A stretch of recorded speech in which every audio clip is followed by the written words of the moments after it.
festividade de 1º de maio, convidamos o nosso companheiro Luiz Inácio da Silva, Lula.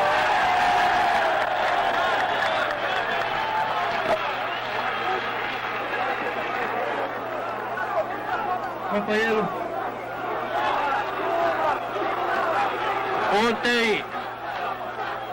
ontem à noite, no sindicato de Osasco, quando discutíamos a festa oficial feita pelo governo no Pacaembu, eu dizia aos trabalhadores de Osasco que para cada jogador de futebol famoso que estivesse servindo de palhaço no Pacaembu, nós traríamos um dirigente sindical aqui.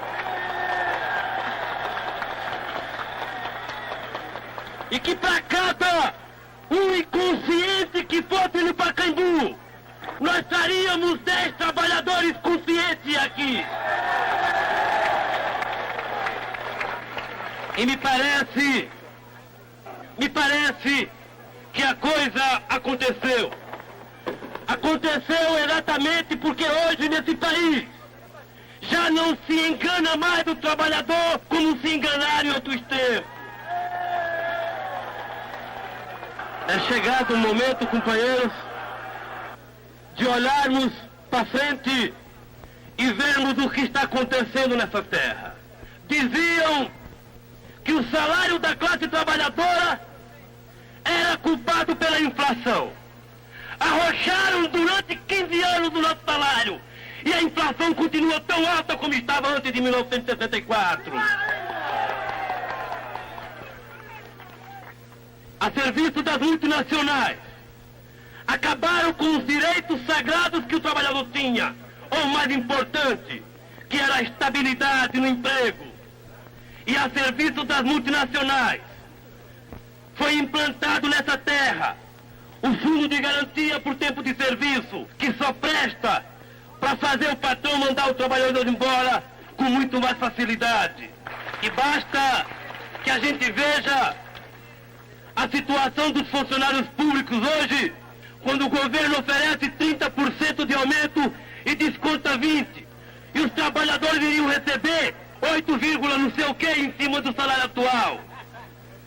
Basta olhar para frente e ver a situação do lixeiro, aquele que carrega os lixos das autoridades lá no Pacaembu e depois não tem o que comer.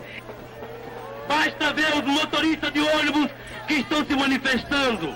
O estágio de miséria em que o governo levou todos aquele equilíbrio de salário, fez com que nesse campo, no dia 1º de maio de 1979, nós vivêssemos um momento maior da classe trabalhadora brasileira.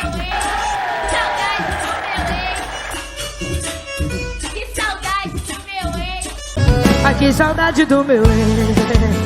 Ai, que saudade do meu ex. Ai, que saudade do meu ex. Ele que era homem de verdade.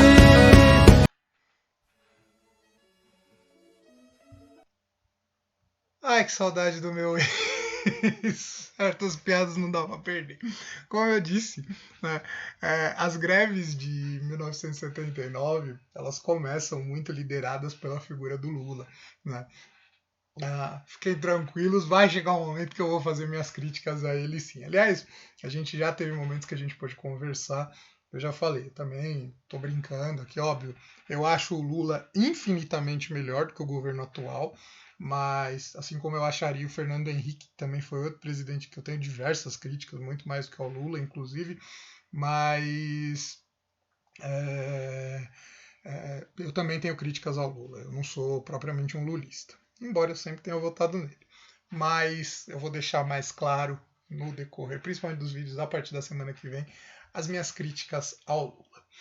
Bom, o Geisel termina seu mandato, o Figueiredo vai ser eleito, vai ser o próximo presidente, e é um presidente militar.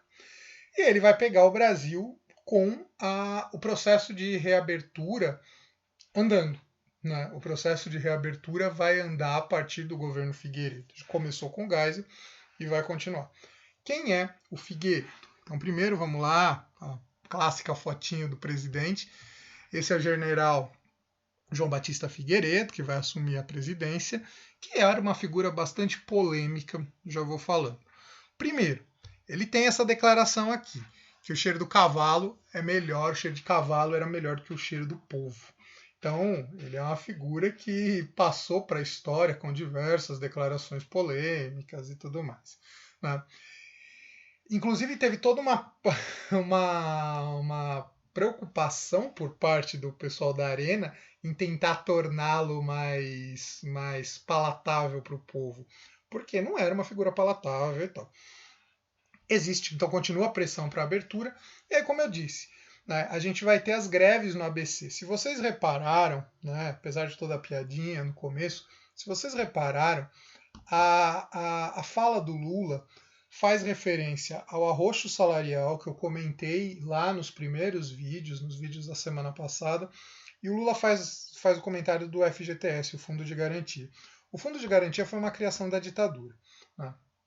O Fundo de Garantia, o que é? Um dinheiro que é depositado durante o período em que você está trabalhando, a empresa deposita, e aí você, depois que você é mandado embora, você recebe aquele dinheiro ali. Seria uma espécie de segurança para você poder se sustentar enquanto você está desempregado. Parece que é algo bom, mas não é. Porque a ditadura pôs isso como uma substituição da estabilidade. O trabalhador, ele tinha estabilidade depois de 7 anos de empregado. Se ele ficar 7 anos numa mesma empresa, se não me falha a memória isso, ele ganhava estabilidade, ele não podia ser mandado embora, a não ser que fosse por justa causa. Isso é óbvio se a empresa falisse, mas aí a empresa faliu, não tem como. Mas o trabalhador ele não era mandado embora. Isso a ditadura perdeu, a ditadura tirou, foi um dos direitos que os ditadores tiraram dos trabalhadores no decorrer da história. Então, para a gente perceber aquilo que a gente já falou várias vezes, a ditadura ela veio para tirar direitos do trabalhador, né? Então, o Figueiredo, ele vai ser o presidente aí que vai dar cabo ao processo de abertura, mas assim, não vamos achar que a abertura foi algo tranquilo, não foi. Continuou a pressão por parte dos setores mais radicais das Forças Armadas, a linha dura, né? Vem a lei da anistia. A lei da anistia ela é a lei que vai libertar os presos, né? Vai libertar os presos, vai permitir a volta dos exilados. Eu estou enrolando aqui porque eu estou colocando uma música que eu quero deixar de fundo, que é a música que se tornou símbolo dessa luta, que é a música O Bêbado e o Equilibrista da Elis Regina. Eu vou deixar bem baixinho no fundo para vocês e depois eu vou colocar em algum momento. Mas esse momento da lei da anistia, ele foi um momento que trouxe bastante alegria para o Brasil. É lógico que a anistia ela tem uma série de problemas, mas ela foi um momento que trouxe bastante alegria para o Brasil, né? Para aqueles que sofreram todo aquele momento da repressão e tudo mais. Porque começava a clarear os céus do Brasil. Começava a se trazer uma nova esperança. Eu vou deixar no link da descrição um mini documentário, um vídeo de 17 minutos, que faz todo um resgate da história da ditadura e fala dos 30 anos da lei da anistia. Ele é bastante interessante, ele faz um resumo de tudo isso que eu falei nesses vídeos até agora e traz essa situação pra gente. Eu vou deixar a música rolando um pouco.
que uma dor assim pungente não há de ser inutilmente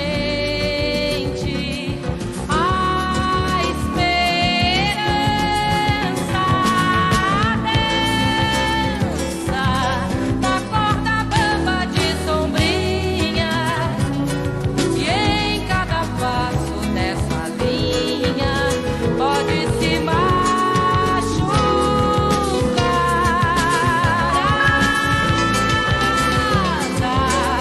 a esperança equilibrista sabe que o show de todo artista tem que continuar.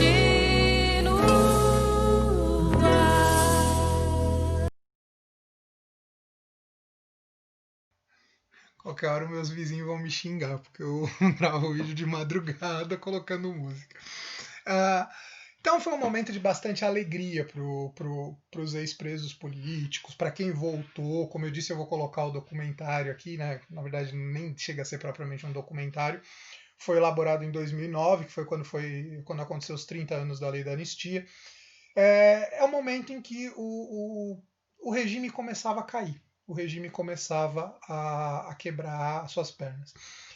Eu coloquei duas imagens enquanto estavam rolando a música. Eram as imagens ali das manifestações das diretas já. Eu vou comentar um pouquinho das diretas já, mas eu acho que assim, até porque ultimamente surgiu muita coisa sobre as diretas já, talvez vocês já conheçam, já tenham ouvido falar. Mas a gente vai chegar lá, mesmo para quem nunca, de repente, ouviu sobre isso. Então, tem a lei da anistia, que os crimes são perdoados.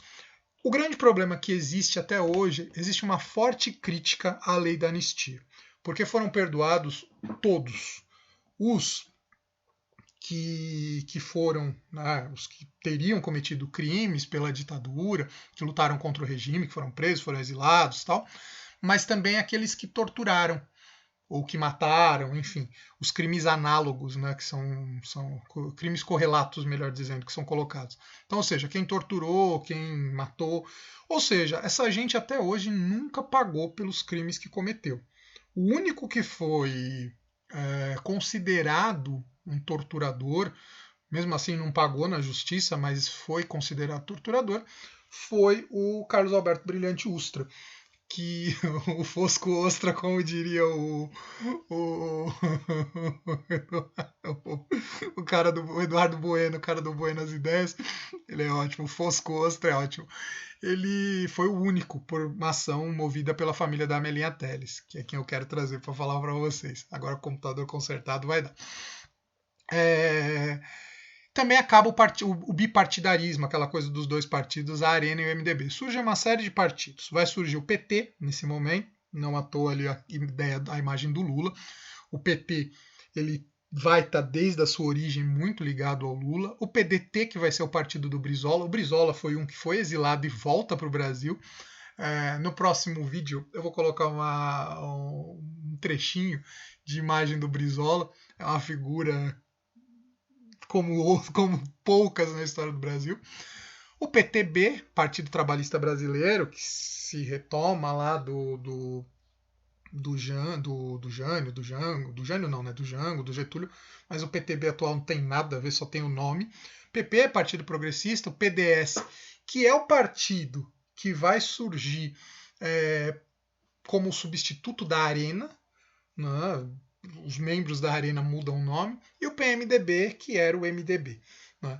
Que até recentemente se chamava PMDB e mudou, voltou de novo a se chamar MDB. Então, ou seja, começa a se abrir um cenário aí no Brasil. Só que, óbvio, o povo quer mais do que isso, né? O povo não quer só a anistia, o povo não quer só o fim do bipartidarismo, o povo quer votar. O povo quer escolher seu presidente. Então começa a ganhar força, principalmente em 84, ano que eu nasci, começa a ganhar força as manifestações pelas diretas já. Então, eu falei lá no vídeo da semana passada sobre a questão do futebol, né? A gente vai ter várias figuras, inclusive do futebol, que vão comprar a luta pela redemocratização. o Sócrates, o Casagrande, né? O time do Corinthians, né? A torcida corintiana, tanto que vai existir a democracia corintiana, ela vai ter um destaque muito grande. Volto a dizer, eu não sou corintiano, mas a gente tem que dar o braço a torcer. Existe uma parcela, existe uma parte da torcida corintiana que ela tem uma politização muito grande. E isso é legal. Eu acho que isso é muito legal quando o futebol ele não fica só preso à torcida, mas ele traz alguma coisa mais forte. O Sócrates ele vai fazer um discurso, né, num dos atos, acho que é o ato de abril de 1984. Ele vai fazer um discurso. Ele jogava no Corinthians, ele estava para ir para a Itália para jogar num time lá. Ele vai dizer que se a lei das diretas passar, ele não vai, ele fica no Brasil. Então, ou seja, foi um momento que mexeu muito com a emoção do povo brasileiro, porque era a possibilidade de sepultar de uma vez por todas a ditadura. A ideia das diretas, né, ela mexeu muito com o Brasil de um jeito que não se mexia desde da época lá das reformas de base do Jango. Né? A população, os movimentos progressistas, os movimentos voltados a uma ligação democrática, nunca tinham se envolvido tanto com alguma coisa como foi com as diretas já. Então vamos analisar um pouquinho esse período.